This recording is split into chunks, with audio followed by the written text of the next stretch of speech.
자, 오늘 그 본문의 말씀은 그 에레미야 선지자가 이스라엘 사람들에게 당신들 이렇게 하면 하나님께서 벌을 내리십니다. 이렇게 살지 마세요 라고 하는 그런 경고, 권면의 말씀인데요. 그래서 결국은 이 사람들이 나중에 아수르에 의해서 이제 망하게 되는 상황을 우리가 이제 보게 됩니다. 여러분이 잘 아시는 것처럼 이스라엘은 처음에 사울이라고 하는 사람을 통해서 왕이 되어서 왕체제가 왕정체제가 되고요.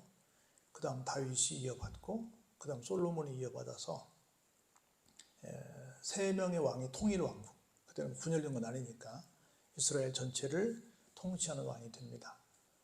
근데 솔로몬이 실수를 하지요. 특별히 우상을 숭배하고 백성들을 또 사랑으로 잘 다스리지 못해서 결국은 너무 원성이 많아서 성전을 짓는데 막 7년, 또 그 자기 궁전을 짓는데 막 13년, 막 20년씩 이렇게 공사를 하고 그러니까 사람들이 너무 지쳐가지고 좀 우리를 부드럽게 좀 통치해줬으면 좋겠다, 그렇게 건의를 합니다.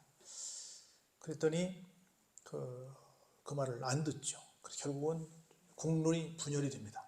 그렇게 해서 우리처럼 남과 북으로 나뉘어져서 북쪽은 10개 지파가 가서 북이스라엘이라는 이름을 갖고 남쪽은 2개 지파가 와서 남유다라는 이름을 갖게 됩니다. 나라가 갈라지니까 하나로 뭉쳐있어도 힘이 약한데 갈라지니까 굉장히 많은 외침을 받게 됩니다.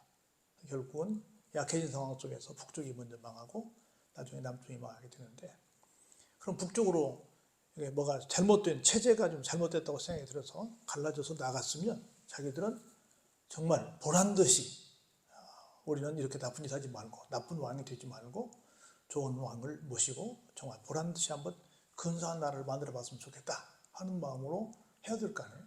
근데 남쪽도 별반 좋은 왕이 별로 없긴 한데 북쪽은 신기하게도 한 명도 좋은 왕이 없는 그런 못된 나라의 왕들이 계속 등장을 하게 됩니다. 그래서 남쪽보다 먼저 멸망을 하게 됩니다. 그럼 갈라져 나온 의미가 없잖아요.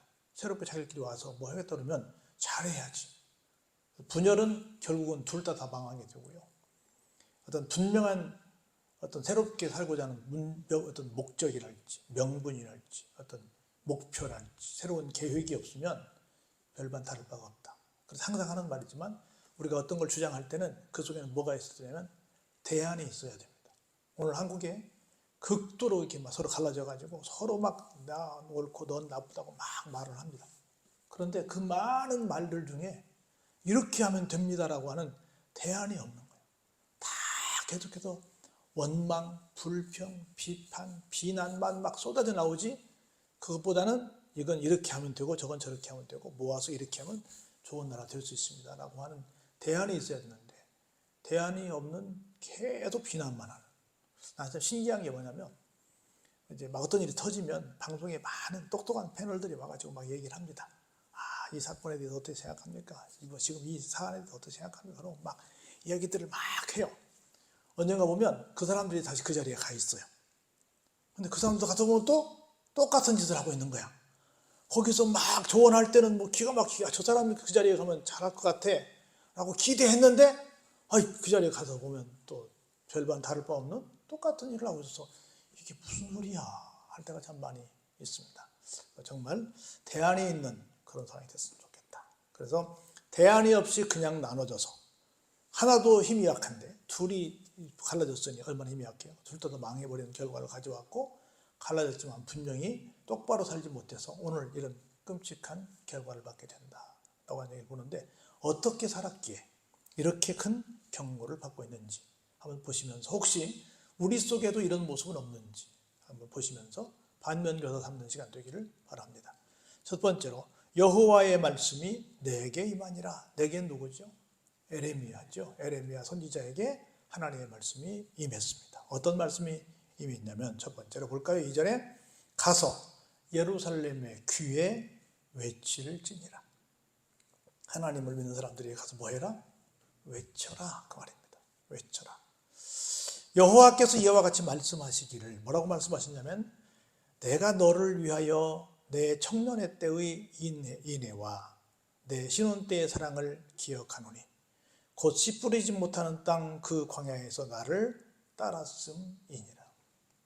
너희들이 처음에 애굽에 있을 때는 한 민족이 아니었잖아요. 민족이지만 뭐 남의 그 노예를 살고 있으니까 민족이라고 말할 수 없는데 거기서 끌려 나와가지고 극적으로 하나님께서 이제 끄집어내지요. 그래서 나와서 새로운 민족을 만드는데 그때만 해도 정말 너희들이 나를 따라서 그때 내가 너희들에게 인애를 베풀었고 신혼 때의 사랑처럼 내가 너희들에게 특별한 마음을 갖고 대해 줬었다는 말씀을 하십니다.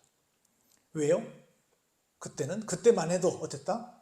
하나님 우리를 좀 살려주세요. 우리가 너무 힘들어요. 하고 고생하면서 부르짖었고 그리고 또 가자 그럴 때 따라 나왔고 그래서 그렇게 그때는 그래도 내 말을 들었었어. 그런데 볼까요? 이스라엘은 여호와를 위한 성물 곧 그의 소산 중 첫 열매이니 그를 삼키는 자면 모두 벌을 받아 재앙이 그들에게 닥치리라. 여호와의 말씀이니라. 내가 그래서 너희들을 그렇게 말했다. 너희들은 나를 위한 특별한 성물이야. 거룩한 백성들이야. 거룩한 재물 같은 사람들이야. 첫 번째 열매야. 그래서 누구든지 너희를 누가 괴롭히면 삼키면 뭐예요? 너희들을 지배하거나 너희들을 괴롭히면 내가 반드시 어떻게 하겠다? 재앙이 그들에게 닥치게 하겠다. 다시 말해서 너희들을 건들게 두겠다. 건들지 못하게 하겠다. 건들지 못하게 하겠다. 그 정도로 내가 너희들을 사랑했어. 왜? 너희들이 나를 따랐기 때문에. 너희들이 나를 따를 때는 내가 정말 첫사랑 때처럼 그렇게 해줬는데 그런데 지금은 어떻게 됐냐 그 말이에요. 이렇게 너희들과 나는 특별한 관계인데 내가 너희들을 그렇게 사랑했는데 지금 뭐야? 라는 얘기를 하는 겁니다. 볼까요? 어떻게 됐는가? 지금 상황은 야곱의 집과 이스라엘의 집 모든 족속들아. 무슨 얘기요? 여호와의 말씀을 들어라. 남북 모든 사람들아 여호와의 말씀을 들어라 그 말입니다. 나 여호와가 이와 같이 말하노라. 너희 조상들이 내게서 무슨 불의함을 보았기에 나를 멀리하고 가서 헛된 것을 따라 헛되이 행하였느냐. 하나님이 억울한 거야. 하나님이 볼 때 저 사람들이 나를 버리고 갈 만한 하나님께 불의한 일이 있었다 없었다? 없었다. 내가 생각할 때는 내가 너희들에게 뭔가 잘못한 것이 없는 것 같다. 왜 나를 떠났느냐? 나는 너희들이 나를 떠난 도대체 이유를 나는 도대체 모르겠다. 이 말씀을 하시는 거죠. 모르겠다. 볼까요? 그들이 우리를 애굽 땅에서 인도하여 내시고 광야 곧 사막과 구덩이 땅, 건조하고 사망의 그늘진 땅, 사람이 그곳으로 다니지 아니하고 그곳에 사람이 거주하지 아니하는 땅을 우리가 통과하게 하시던 여호와께서 어디 계시냐 하고 말하지 아니하였도다. 하나님께서 이렇게 기가 막히게 사막에서 40년 동안 이들을 인도하셔서 정말 새 신랑 새 신부가 정말 사랑을 나누듯이 그렇게 기가 막힌 세월을 보냈는데 이제 와서는 그렇게 내가 기가 막힌 상황에서 건져줬는데 그 하나님 어디 계신지 뭐 하고 있어요? 기억도 못하고 있는 거예요. 그런 하나님이 계셨었나? 하나님이 우리를 그렇게 사랑하셨었나? 그렇게 다 챙겨줬더니 지금에 와서는 하나님이 계셨었나? 그런 적이 우리에게 있었었나? 우리말에 뭐 몰라요? 개구리 올챙이 시절 모른다고 까마득하게 잊어버리고 있는 거예요. 우리가 지난 주일에도 제가 그런 설교 드렸는데 우리가 지난 몇 주 전에 그런 얘기했죠. 여러 가지 시편에서 봤을 때 어려움을 당했는데 그 어려움을 당한 이유가 뭐였다고요? 기억하지 아니해서 그랬다고. 기억납니까? 하나님의 사랑을 기억하지 아니한 연고로 그러한 여러 가지 어려운 일을 당했다라는 말씀을 우리 기억하고 있잖아요. 왜 그 얘기하는 거예요? 하나님이 어디 계시냐 하고 말하지 아니다. 그렇게 우리를 사랑해 주신 그 하나님 어디 계시냐? 우리가 지금도 그 하나님께 감사해야 되는데 예컨대 우리 지난번에 8.15 광복절을 지났습니다. 정말 많은 우리 조상들의 수고로 우리가 광복을 얻게 됐습니다. 그리고 또 많은 외부의 도움도 있었습니다. 광복이 된 지 불과 5년 만에 전쟁이 터졌습니다. 우리로서는 절대로 회복할 수 없는 그런 절체절명의 위기에 있었는데 부산밖에 남지 않은 모든 게 다 끝난 상황이었는데 우리가 큰 도움을 받아서 전쟁에서도 이겼습니다. 그런데 언제 그런 일이 있었어? 지금 버젓이 6.25 참전용사들이 있고 외정시대에서 살았던 분도 계시고 한데 언제 그런 일이 있어? 그런 일이 있었나? 하고 있다는 거죠. 그리고 그 속에 계속 누가 간섭하셨다고요? 하나님이 간섭하셨다고. 근데 하나님께서 정말 애국가에서 부를 때만 하나님이 보호하사 우리나라 만세 그러면서 그 순간만 지나고 나면 하나님이 언제 그러셨어? 하고 있는 우리의 모습과 똑같은 모습을 지금 사람들이 보이고 있다는 겁니다. 볼까요? 내가 너희를 기름진 땅에 인도하여 그것의 열매와 그것의 아름다운 것을 먹게 하였거늘 너희가 이리로 들어와서는 어때요? 하나님의 땅을 더럽히고 하나님의 기업을 역겨운 것으로 만들었다. 왜냐하면 이스라엘 사람들이 이 애굽을 빠져나와서 40년의 광야 생활을 지나서 이제 여러분 느부산을 지나서 이스라엘 가나안 땅을 점령을 합니다. 근데 감사하게도 가나안 땅이 단일 민족이었다고 한다면 가서 공격해서 뺐는데 어려웠을 거예요. 근데 7개의 부족들로 모여 이렇게 흩어져 살았어요. 쉽게 말해 7개 나라가 그 땅덩어리에 또 있었던 거예요. 그래서 하나씩 부수니까 뺏기가 쉬웠어요. 그것까지는 쉬웠어. 근데 여리고를 뺏고 아가성을 뺏고 하는데 한참 하다 보니까 전쟁하기가 별로 싫어. 그냥 이 정도면 우리 건너온 몇백만 원 살 수 있으니까 그냥 적당히 타협하고 삽시다. 전쟁 그만하고 삽시다. 그러면서 서서히 하나님은 딱 들어갈 때 뭐라고 하셨어요? 거기에 있는 생명은 다 죽여라. 왜냐하면 거기에 있는 모든 생명들은 우상을 숭배하는 존재들이기 때문에 살 가치가 없다. 다 죽여라라고 말씀하셨는데 죽였어요? 못 죽였어요? 못 죽였어요. 그러면서 그들과 함께 동화되고 말하고 그랬어요. 그러면서 광야에서 모셨던 하나님 말고 거기 그 토착신이 누굴 섬겨요? 바알을 섬기고 아세라를 섬기고 해서 누굴 찾아요? 하나님 말고 다른 우상을 찾는 이상한 사람들이 되고 마는 거라. 뺏어라! 다 물리쳐라! 그러면 다 끝까지 물리치고 다 죽여야 되는데 하다가 적당히 이 정도면 됐어. 그만해. 하나님도 이 정도면 됐다고 봐. 이제 그냥 적당히 봐주고 그냥 적당히 살자고 이렇게 말을 했어요. 그래서 하나님께서 주신 하나님의 땅인데 그 땅을 어떻게 했어요? 하나님의 땅을 더럽혔고 하나님의 땅을 역겨운 땅으로 만들어버렸다는 거라. 하나님은 거기를 무슨 땅이라고 그랬는데요? 젖과 꿀이 흐르는 복지라고 말씀하셨는데 하나님이 약속하신 젖과 꿀이 흐르는 복지를 더럽고 역겨운 땅으로 만든 거예요. 땅이 더럽고 역겹다는 게 아니라 무슨 뜻이에요? 하나님만을 섬겨야 되는데 거기에 있는 우상들을 섬기는, 그들을 완전히 없애야 되는데 그들과 함께 동화되는 그런 삶을 살았다는 거예요. 그래서 얼마나 끔찍한 줄 아세요? 그래서 북쪽 이스라엘은 어디 나라에 먹혀요? 아수르에 먹혀요. 아수르는 어떤 나라냐면 다른 나라를 점령하잖아요. 그러면 그 전체 씨를 말려버립니다. 완전히 피를 섞어서 완전히 그 민족 자체를 말살시켜버리는 그런 나라예요.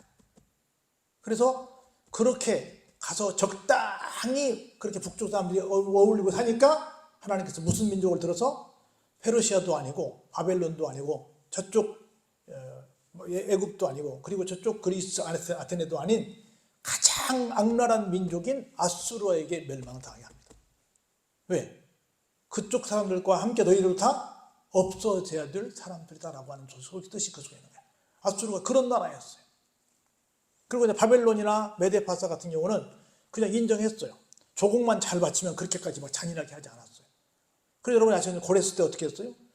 바벨론이 잠깐 있다가 여러분이 아시는 페르시아, 메데파사가 다시 이제 전체 패권을 잡았는데 1차, 2차, 3차에 포로들을 보내주잖아요.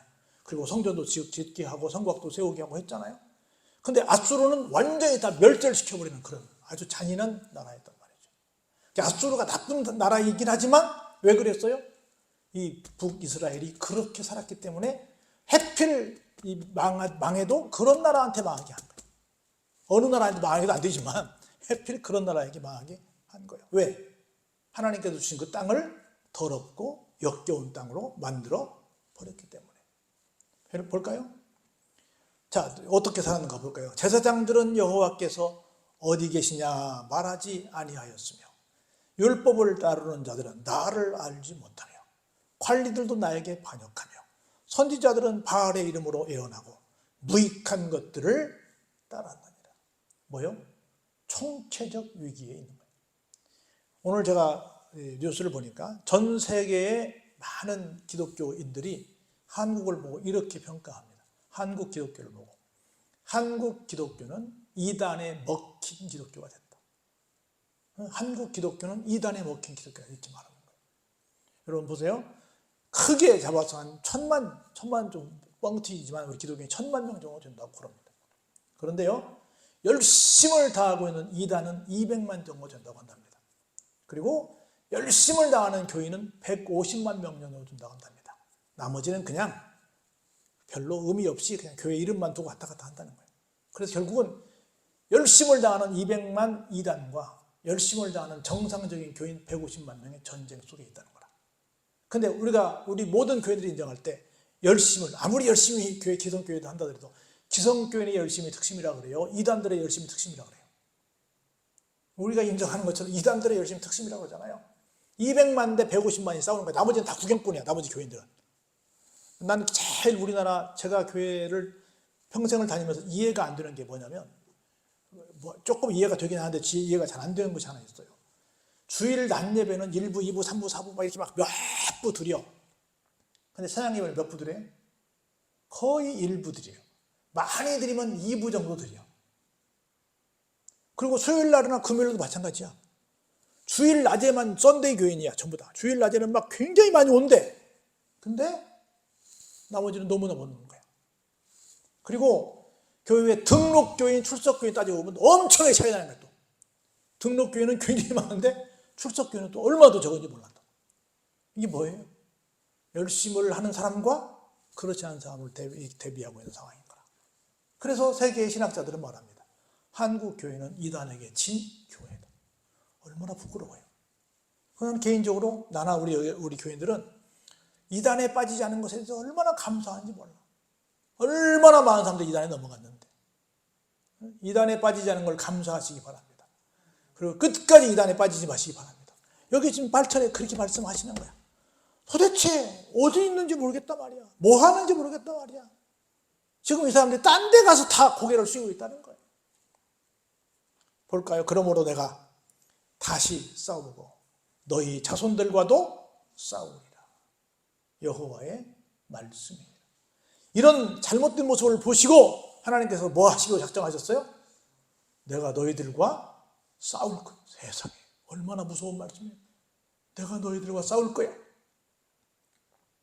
너희는 기띔 섬들에 건너가 보며 게데르도 사람을 보내 이 같은 일이 있었는지를 자세히 살펴보라. 보라요. 11절 같이 볼까요? 시작. 어느 나라가 그들의 신들을 신 아닌 것과 바꾼 일이 있느냐? 그러나 나의 백성은 그의 영광을 무익한 것과 바꾸었다. 하나님이 얼마나 답답하시면 이상한 예를 드십니다. 야, 기띔이 한번 가봐. 야, 저쪽에 한번 게달에 한번 가봐. 가서 우상을 섬기는 이방인들이 한번 가서 봐. 그 사람들 자기들 신 섬긴다? 근데 자기들 신을 섬기는 그 사람들이 자기들이 섬기는 신을 바꾼 적이 있니? 가서 확인해봐라. 바꿨다, 안 바꿨다? 안 바꿨다는 거야. 근데 나 하나님을 믿는 너희들은 뭐 했다? 바꿨다는 거야. 제가 얼마 전에 한 20명의 나름대로 여기 아산시에 있는 다문화 가족들을 섬기는 사람들을 모셔서 어떻게 다문화 가족들과 한 가족이 될 수 있을까에 대한 그런 간담회를 가진 적이 있었어요. 제가 사회를 봤는데 그때 여러 거기에 전문가들이 모여서 얘기를 했어요. 근데 그 중에 한 가지 제가 사회를 맡았기 때문에 어떤 의제를 제가 넣었냐면 다문화 가족들의 종교 생활에 대해서 제가 넣었어요. 그랬더니 제일 많은 사람들이 불교, 그 다음에 이슬람교, 셋째 이렇게 나오는 거야. 제일 적은 제가 기독교야. 근데 우리가 이제 기독교인 입장에서 전도하는 제일 어려운 게 뭐냐면 저 사람들은 쉽게 개종하지 않는다는 거예요. 그래서 개종하지 않기 때문에 전도하는 게 너무 어렵다는 거예요. 뭐 좀 준다 그러면 혜택은 받으러 오는데 혜택은 받으면 받고 개종은 잘 안 하는 거예요. 근데 기독교인들은 얼마나 개종을 빨리 하는지. 이번에도 얼마나 참 무서운 얘기를 들었는데 여러분도 언론에 보셨을 거예요. 이번에 잼버리 때문에 잼버리가 막 굉장히 파행이 됐잖아요. 그래서 여기저기서 막 우리가 좀 몇 명 커버하겠다 해서 조영기 목사님께서 여기도 순복음교회도 오라 그랬고 저쪽 에덴 차이대교회도 오라 그랬고 여기저기서 막 사람들 불러갔잖아요. 근데 그 중에 하나가 어느 사찰에서도 불러갔어요. 왜 템플스테이가 있으니까 공간이 있으니까 가자. 근데 거기에 송리산 법주사가 어디가 그쪽인데 독일에서 온 아이들이 8명인가가 뭐 했어요? 나 집에 안 가. 나 머리 깎을 거야. 그래가지고 그 잠깐 머물고 있다가 나중에 머리 깎아버렸다니까요. 난 그 생각하면 만약 저네들이 교회에 왔었다면 어땠을까? 얼마나 좋았을까? 루터가 나온 대단한 신학자들이 나온 독일에서 온 사람들이 동남아에서 온 것도 아니고 나 중될 거야 하고 그래버렸다니까요. 누구를 만나냐가 얼마나 중요한 거예요. 이렇게 다른 사람들은 잘 개종을 안 하는데 누구는 개종을 잘해요? 기독교인들은 개종을 잘하는 거예요. 갑자기 막. 여러분들 미안하지만 우리 그러면 이 서양에서 온 사람들이 막 그 스님 된 사람들 많잖아요. 우리 방송에도 많이 나오잖아요. 기독교 국가에서 와서 보면 근데 어떻게 기독교 국가에서 와가지고 저럴 수 있을까? 똑같은 일이 생긴 거야. 야, 딴 나라 가서 봐라야. 딴 신을 섬기는 사람들은 바꾸는 일이 없더라. 그래서 너희들은 뭐니? 하나님이 오직 답답하면 한번 그 딴 신을 섬기는 그나 한번 갔다 와봐라. 그런 일이 있는가 말이야. 세상에. 이 말씀 들으면서 이야, 세상에 이럴 수 있나? 여기 10절 보세요. 나의 백성은 그의 영광을 무엇과? 백해무익한 것과 바꾸고 말았다. 하나님 버리면 다 백해무익한 거죠. 바꾸고 말았다. 너 하늘아 이 일로 말미암아 놀랄지어다.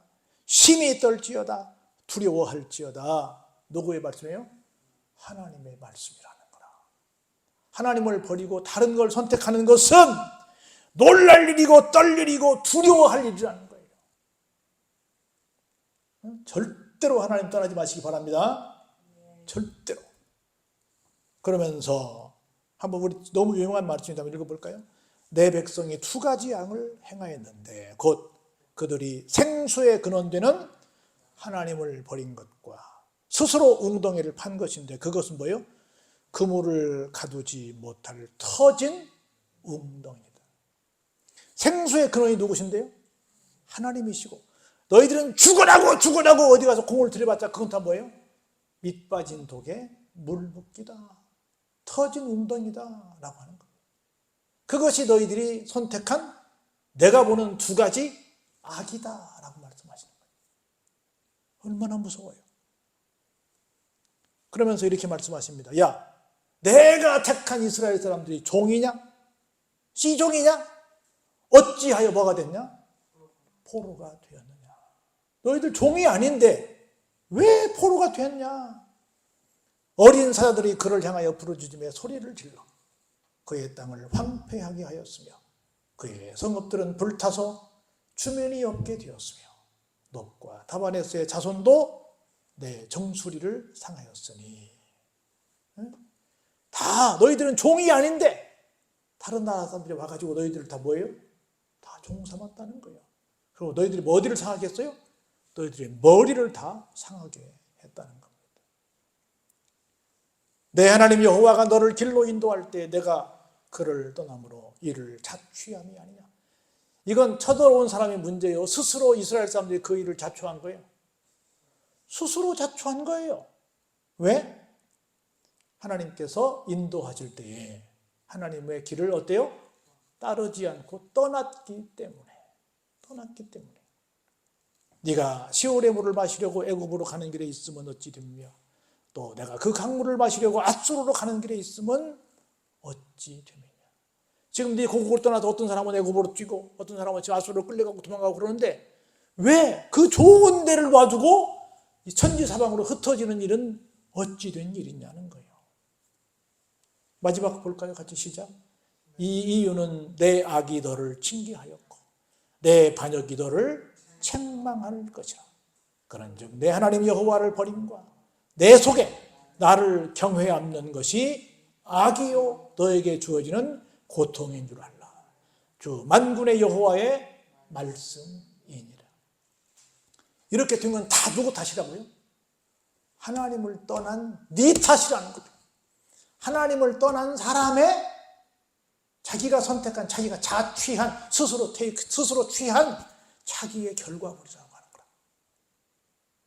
하나님은 절대로 너희들은 종이야, 너희들은 시종이야 라고 그렇게 정해주신 바가 없었다는 거예요. 이렇게 어렵게 된 건 다 뭐다? 너희들과 내가 정말 첫사랑 신혼부부처럼 그렇게 좋았었는데 어느 날 갑자기 나를 다 쳐버리고 딴 데 가서 딴 신들을 섬기면서 내 도움을 받지 않은 연고다. 나와 상관없이 내 지도를 받지 않은 너희들 마음대로 간 결과가 이런 끔찍한 결과를 가져왔다는 겁니다. 오늘 우리 한국교회는 어떤가를 봐야 된다고 봅니다. 우리 한국교회가 정말 하나님을 찾고 있는가? 우리는 하나님을 찾고 있는가? 우리가 어떤 경우에도 우리 지난번에 얘기했던 것처럼 하나님의 사랑을 늘 기억하면서 하나님을 찾고 하나님이 인도하시는 그대로 우리의 걸음을 옮기는 사람이 되어서 이런 재앙이 절대로 우리에게는 해당 사항이 없기를 주의 이름으로 축원합니다.